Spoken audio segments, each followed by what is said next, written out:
Notification आ जाएगा. You are live. Okay. Hello everyone. Am I audible? Just waiting for the confirmation. Yeah. Okay. So hi guys, welcome back to our channel Codis Arcade. This is Saurabh, and today we are in one more live Java session. And let me just give you a brief recap of what we have already covered in this previous classes. Okay. So we are talking about a Java weekly live session, right?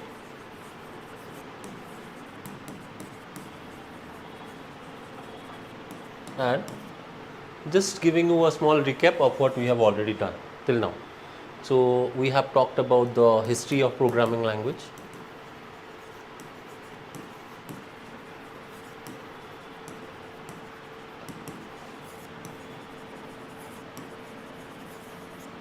Okay, and if anyone is new to the channel and they are watching this live feed for the first time, so you should know that this is the actual content that you should be learning from scratch, so that you can get used to any programming language, be it C, C++ or Java. Okay, so this is what we learned in the beginning, and then some important points like, say, what is coding, what is programming, and what do you mean by a program. Sometimes it is also known as a source code. Okay, these are the stuff that you need to know. And then after that you should know the difference between a compiler and an interpreter. All these things we have discussed in our previous classes. Guys, if you have not gone through this topics in my previous live classes, please go through them, and I will give the link in the description. Don't worry about it. Try to learn all these things, because these are very important to learn any programming language in the world. Okay, after that you can go on with the core concepts that we have, and after that I have showed you why we are learning Java, why it is very important. Okay, the features that we are talking about, we have learned the features also, and then we have learned about the data types that we have in Java. Okay, all these things we have already learned. And after that I also talked about the variables. Then we talked about the data types.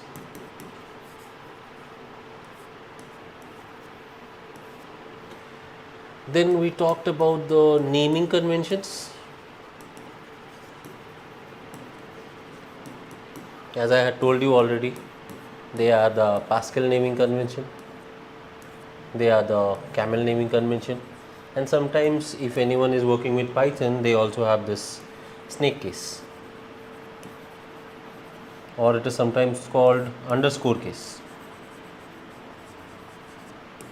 Okay, these are the naming conventions that we have generally in any programming language. Okay, most of the times this one is used in Python. Okay, so all these things we have already discussed. After that we went on to learn about a very important concept in programming. For any programming language, we learned about our operators. Okay,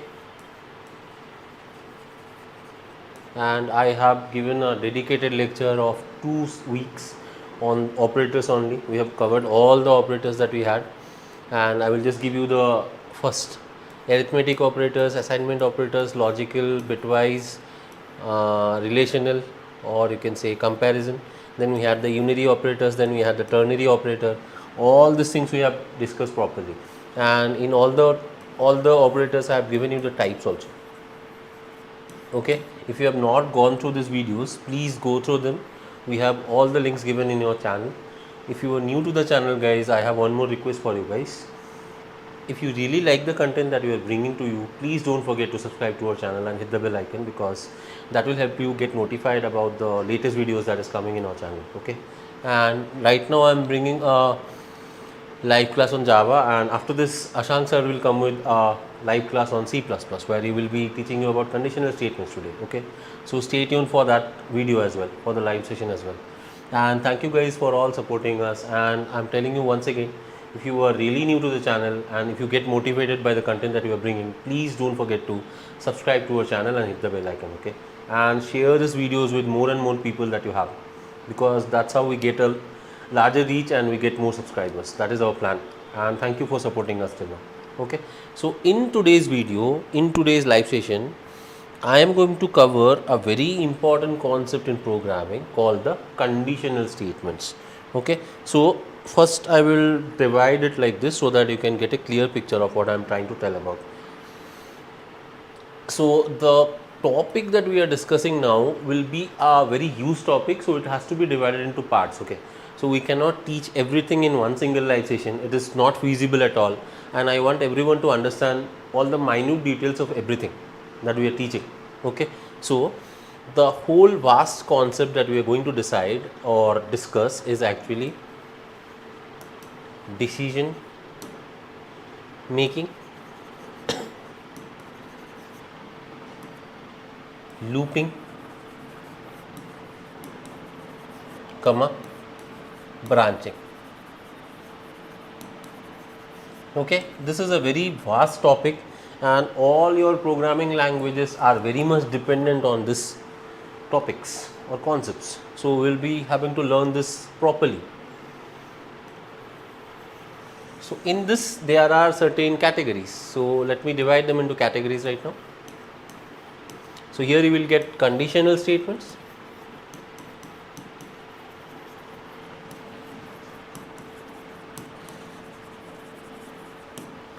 then you will have our looping statements,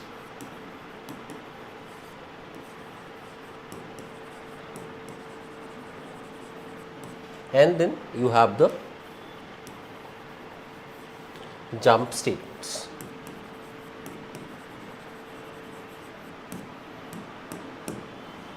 Okay, so in decision making, looping and branching, we have this three kind of statements: the conditional statements, the looping statements and the jump statements. Out of that, today I will start with the conditional statements.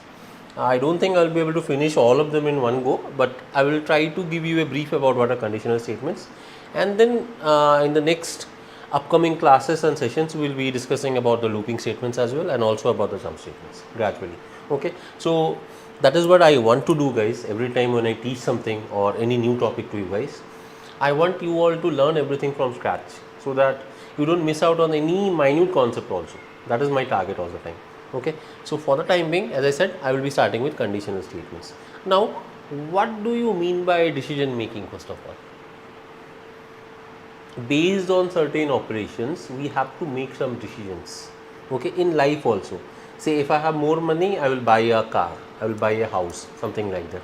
Similarly, these are small conditions that we have set in order to do some work, right, some activity. Similarly, in case of programming also, based on certain results, we have to do certain other criteria or some kind of work.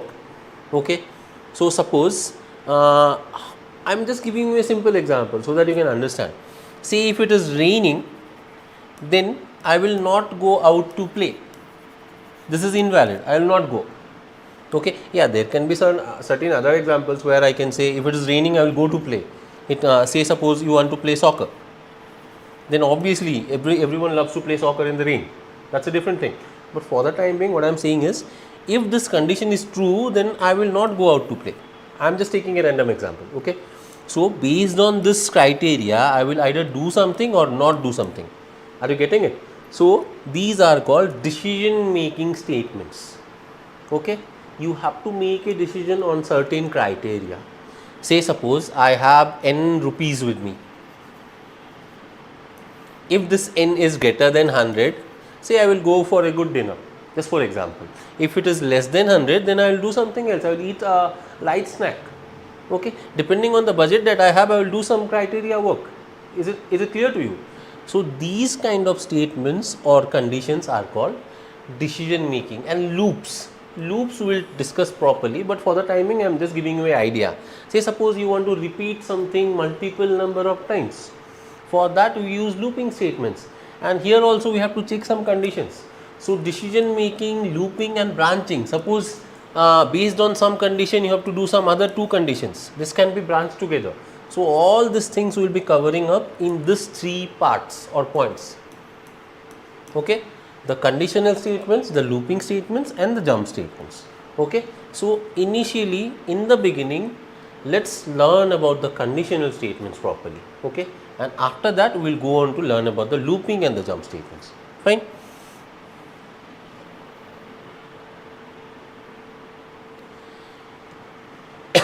So our today's criteria or our target should be learning about conditional statements.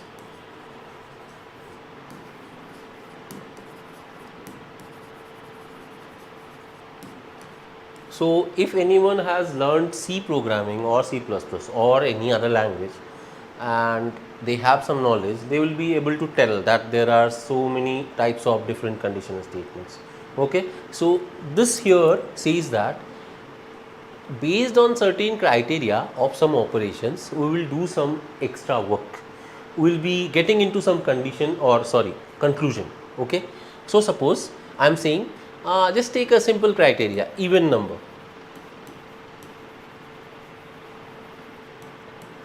How do you say whether a number is even or odd? There are so many ways, guys. Normally what people do, by definition, an even number is what? Suppose I have a number 10.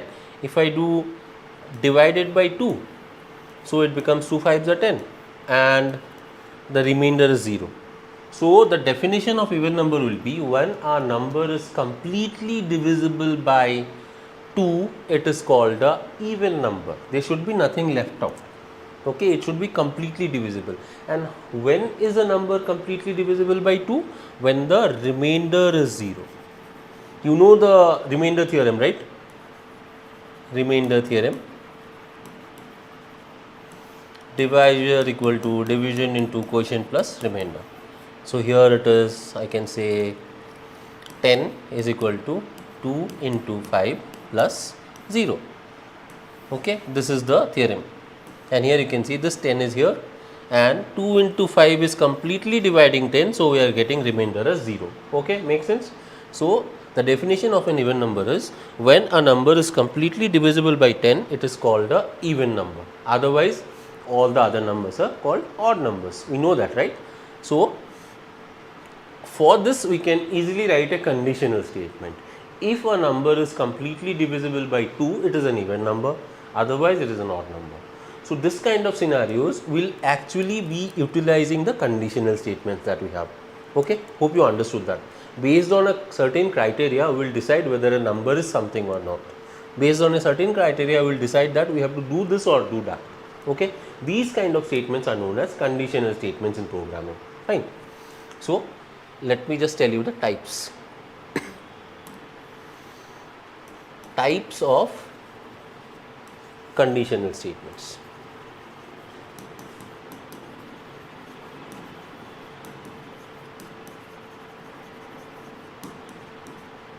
There are lots of them. We will discuss about all of them one by one. Okay, the first one, it is called a simple if statement.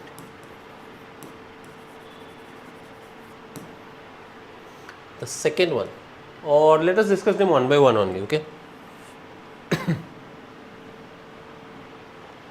The simple if statement actually takes and checks only one condition. Okay, just remember this. For your future reference also you can remember this. Only one condition. So always in the interviews they can ask you the syntax. So here we will use a if statement. The syntax will be if, say there is some condition, okay, and then here you will have a statement that will be executed. Okay, so the condition is that if this condition that you have here is true, then only the control of the code will come inside this block.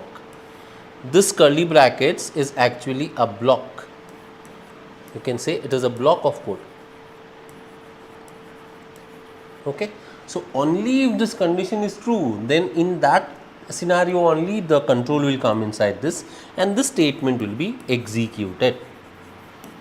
Otherwise it will not be executed. Okay, so in the simple if statement only we can check one condition. If this is true, then only it will execute, otherwise it will not do anything. It will go to the end of the loop and go to the next line. Okay, fine. So if you want to see an example, let's do it like this.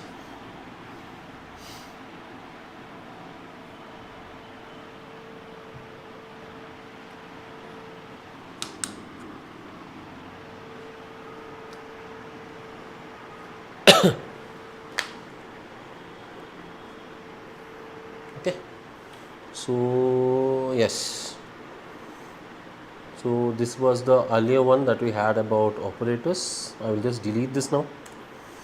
Fine, as I told you, suppose I have a number int n is equal to, say, suppose 10.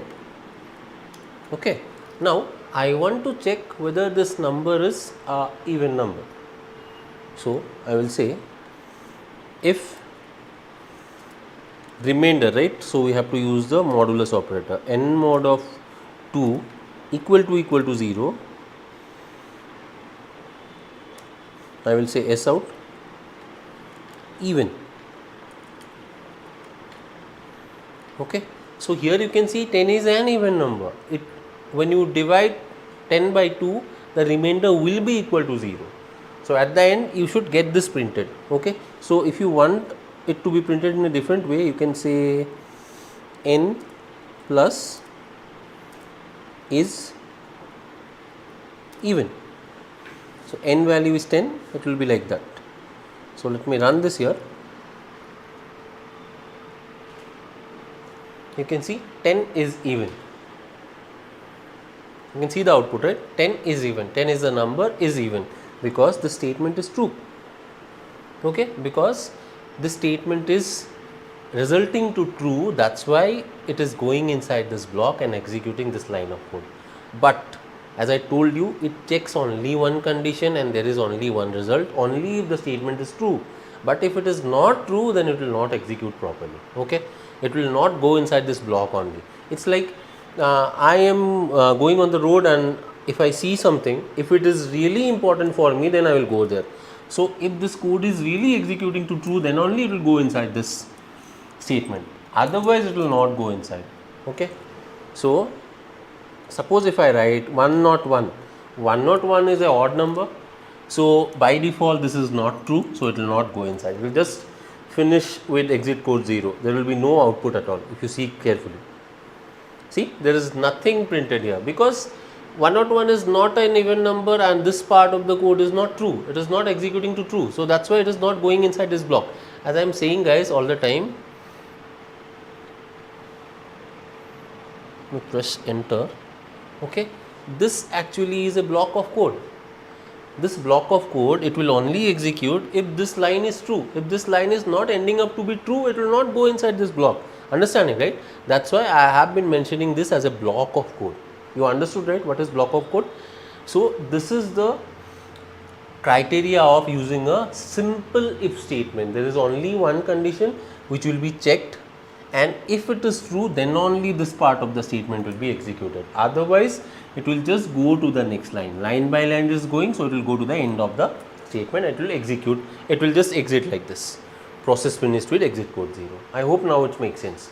This is the first type of conditional statement, which is the simple if statement. Okay, but now the problem is, suppose I want to display the two things.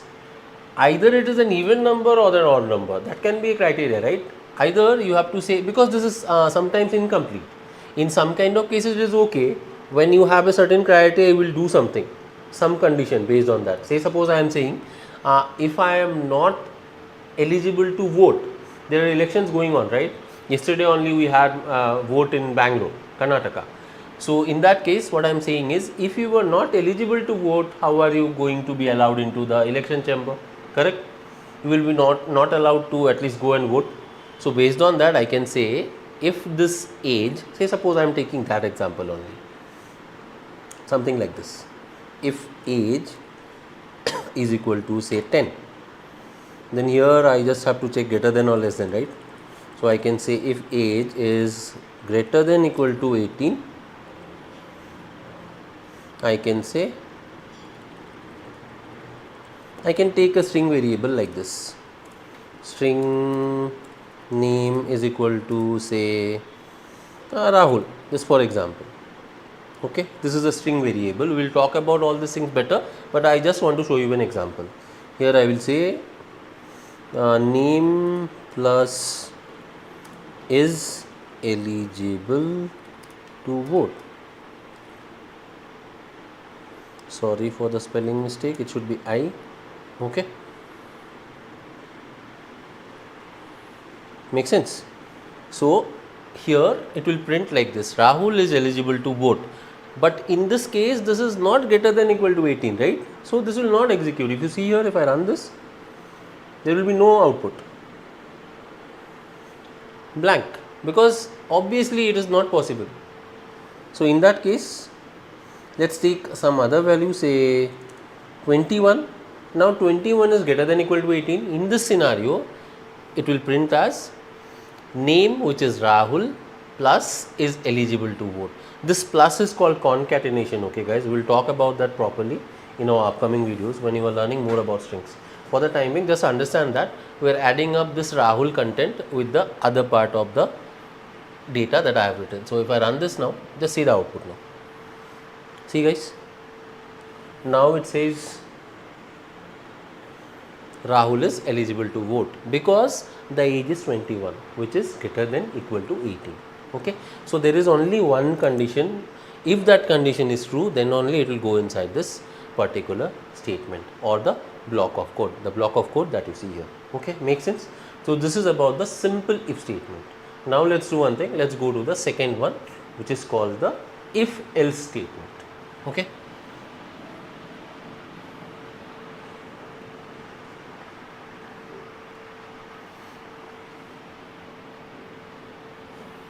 And guys, please remember the syntax also. The syntax is very important because most of the times in the competitive interviews, in the Viva rounds, they will ask you the syntax. Most of the times they don't give you to write any code. If you don't remember the syntax only, how will you write the code, right? So make sure you understand the syntax properly and keep on practicing that. If you want to note it down, you can just note it down in your notebooks. Okay? And if you want to learn better about this, you can comment us. I will tell even more proper way of writing the syntax. Okay?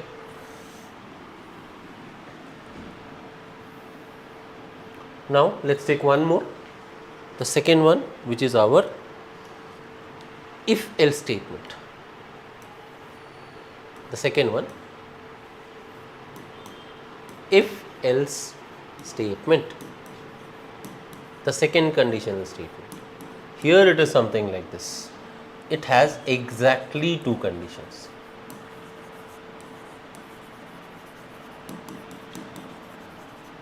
Okay. Now I think this is going to make sense to you guys, because here what happens, if it is true, then it will do something. If it is false, then it will do something else. It's pretty simple. So just like that case that we had, if a number 10, either it will be even or it will be odd. This makes more sense, right? It is more readable, more understandable. Similarly, if the age is 18, it will be either eligible to vote or it is not eligible to vote. Okay, this guy can vote or not vote, simple as that. So here we have exactly two cases. If it is true, then it will go here. If it is false, then it will go here. Okay, so the syntax here will be something like this.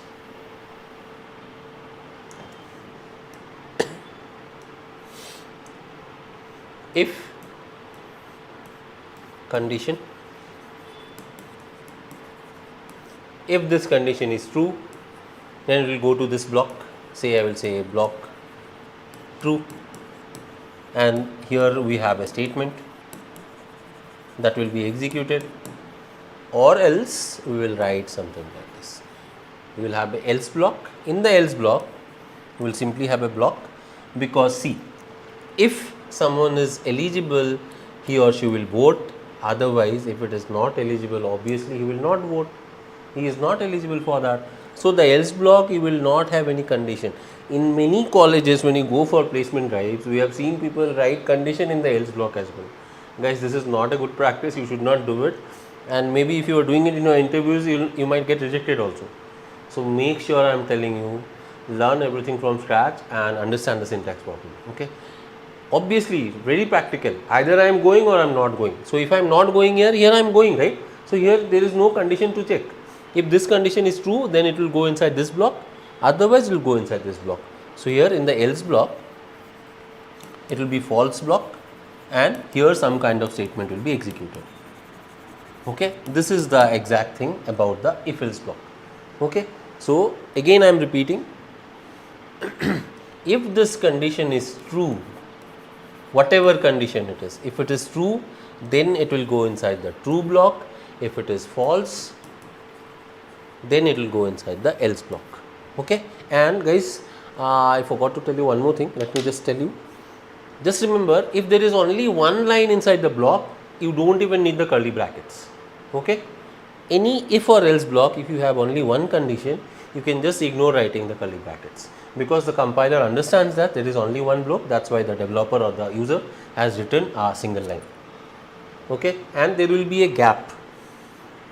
There will be a particular gap between this block and the block starting here. This block is actually called indentation. Okay, and this is equal to 1 tab space, or it can be 4 spaces. Okay, this thing is not so important in Java or C or C++. Most of the times this is a very important concept in Python. So we are not going to focus more on this, but just remember that the block, the else code will be separated from the inner block by 4 spaces or 1 tab space. Okay, so let's try to understand this with an example.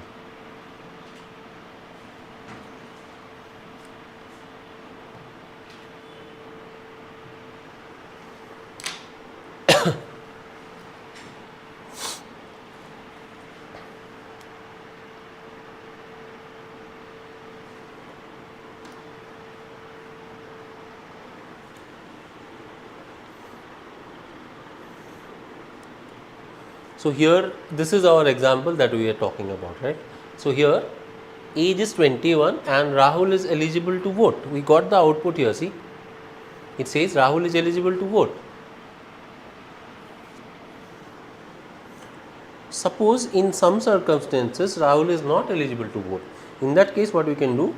We can write a else block, and as I said, there is no condition in the else block. We can just give the curly bracket like this and say that I'll copy the same thing, paste it here, and I'll just write the reverse, not eligible to vote. Okay, but in this case, you can see, because this is true, the output will be Rahul is eligible to vote. Fine, you can see eligible to vote, no problem whatsoever. But suppose I have a age called 12.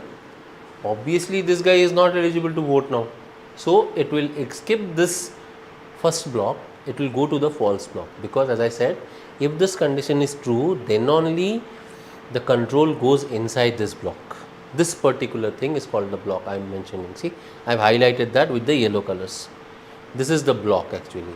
If this statement is true, this condition, then only it will go inside this block. Otherwise, this block will be skipped and then the control will go to the next else block here.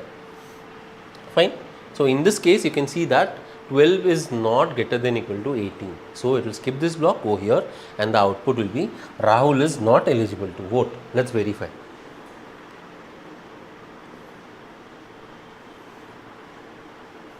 See guys, Rahul is not eligible to vote. So this is about the if else statement. There are exactly 2 conditions, one true condition, one false condition. Based on whether it is true or false, it will execute that particular block in the code. Okay, and please remember the syntax as well. And with this, I want to show you one more thing.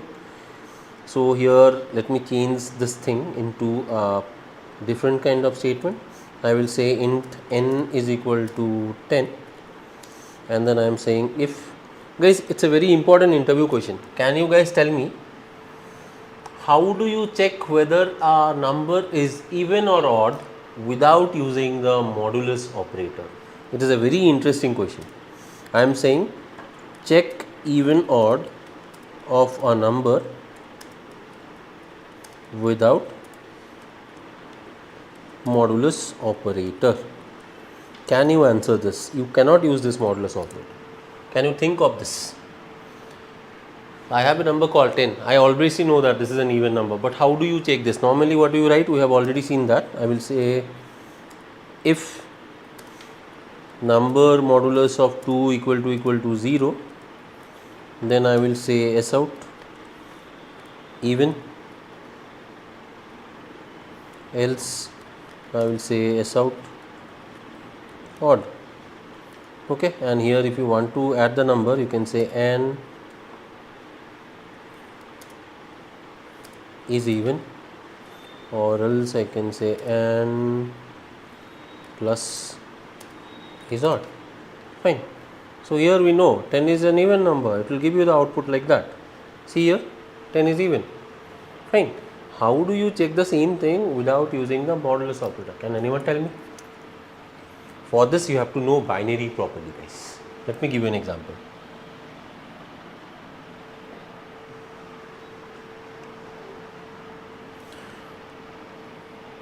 To check the even or odd property of any number, you have to know binary. Say suppose I have the number 10. 1010 is the binary of 10, right? So here you can see that the last bit of that number is 0. Suppose I take a odd number 0101, this is equal to 5. You can see the last bit of that odd number is 5. So you know that, right? The last bit is called the least significant bit and the first bit is called the most significant bit. Here also this is the MSB, this is the LSB, this is the LSB. So wherever in the binary of any decimal number you have the last bit as 0, it is an even number. Okay, wherever in the binary of any number you have the last bit as 1, it is a odd number. Okay, how do you check this? Because the number given is in decimal, correct? How do you check this in binary? So for that we use the bitwise operators. Okay, so what I can do is I have 1010 as my number, and then say suppose I am taking 0001. This is 10, this is 1. Let's do 10 and 1. What do you get? AND operator. 0, 1 is 1, all the others will become 0. What is the final output? The final output is 1. That means whenever we have, sorry, one second, the final output is not 1, 0 and 1 is also 0, so it is 0. Fine. So whenever you see that after doing AND with a number you are getting the final output as 0, that means the last bit is 0 only. That's why it is an even number. Make sense? I will repeat the same thing again. As I said,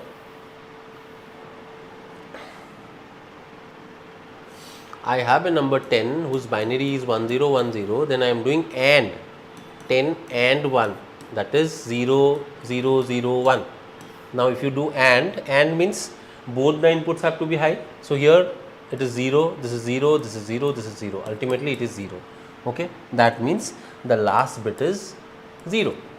So if this is the case, when we do a number AND 1 and it is equal to 1, it is an odd number. For example, if I take 0101 and do 0001, this is 5, this is 1, I am doing 5 and 1. Let's see the output. This becomes 1, this becomes 0, 0, 0. This is 1. See? So as I said, number and 1, if this is equal to 1, it is an odd number. If I do number and 1 and you get 0, this is an even number. Okay, that is how you are going to solve this. Okay, guys, it's not a so difficult concept, but sometimes you don't get it in your mind when you ask this in the interview. So make sure you remember this. Okay, so I will solve this right now.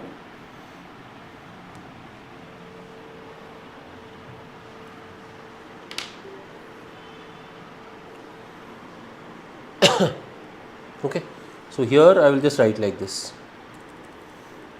If number and 1 is equal to 0, as I said here, it is an even number, the last bit 0. Otherwise, if it is not 0, obviously it is an odd number. Let's verify this. For 10 it will be an even number. Let's run this and check.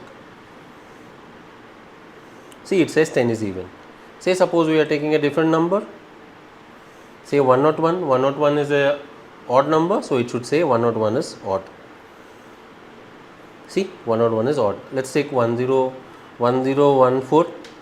So this is an even number, it should say 1014 is an even number. Okay, got it? So guys, with this I have showed you a very important question also, and we have covered two of the conditional statements also, the simple if and the if else statements. Okay, so I think too much of information in one session is not good enough. So what I will do, I will just wind up today with this only, and in the next live session we will be coming up with the next part of the conditional statements. Okay, so guys, if you have any doubts regarding the content that we are providing, if you have any silly doubt also, please don't forget to ask your doubts, because that really motivates us to solve them. And if it is a very difficult doubt also, we will learn for you. Okay, if we don't know, we will just struggle and we will like, and at the same time we will try to find out the answers, because our ultimate goal is to pass on whatever knowledge we have to you, because we want all of you to be learning coding in a very easy way. That is our target. Fine.